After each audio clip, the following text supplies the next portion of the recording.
a little tired this morning.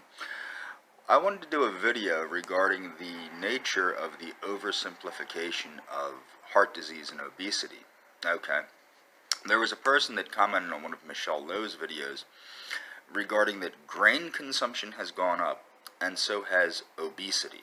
Now, I didn't take time to actually understand whether grain consumption went up and obesity went up, because that's actually not an issue. That is not the issue. The issue has more to do with refined foods and a sedentary lifestyle. I'm going to provide a death map that shows who's dying of coronary heart disease. Now, it is true that it's a little bit interesting because the United States has low coronary heart disease death rate compared to other countries, but we also have better medicine than other countries.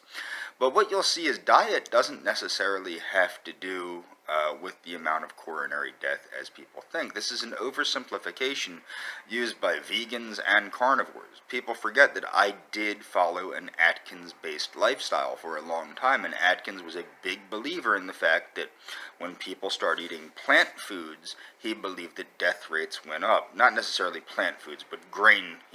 Atkins, of course, promoted the consumption of things like vegetables and, food like that. Even whole grains, as you got further into the Atkins diet, toward the ongoing weight loss stage and just living an Atkins lifestyle, he even promoted the use of whole grains, legumes, things like that, which is not understood by many people.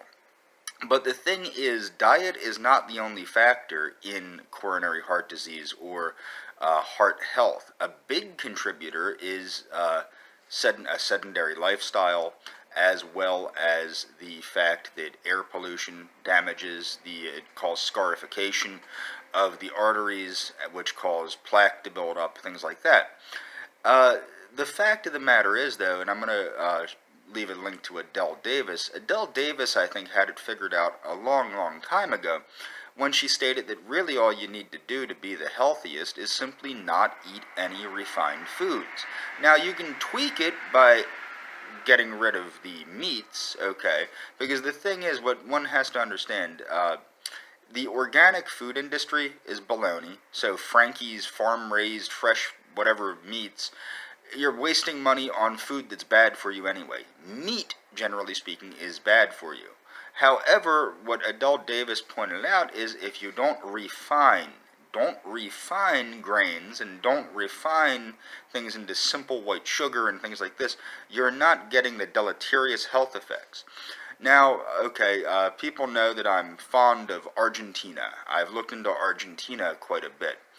In Argentina, they eat a lot of grass-fed beef. Argentina still has very high rates of heart disease. And this is a combination not only of diet, but also of lifestyle factors. Now, what's interesting, Argentina has a lower obesity rate than some other countries. However, the heart disease rate is still quite high due to things like dietary choices and smoking choices.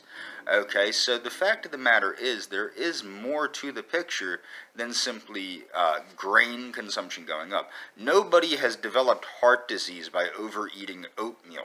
Okay, at least not unrefined oatmeal. Okay, so that's the point that I think is important to remember. This oversimplification is what is leading people or misleading people to making very poor health choices.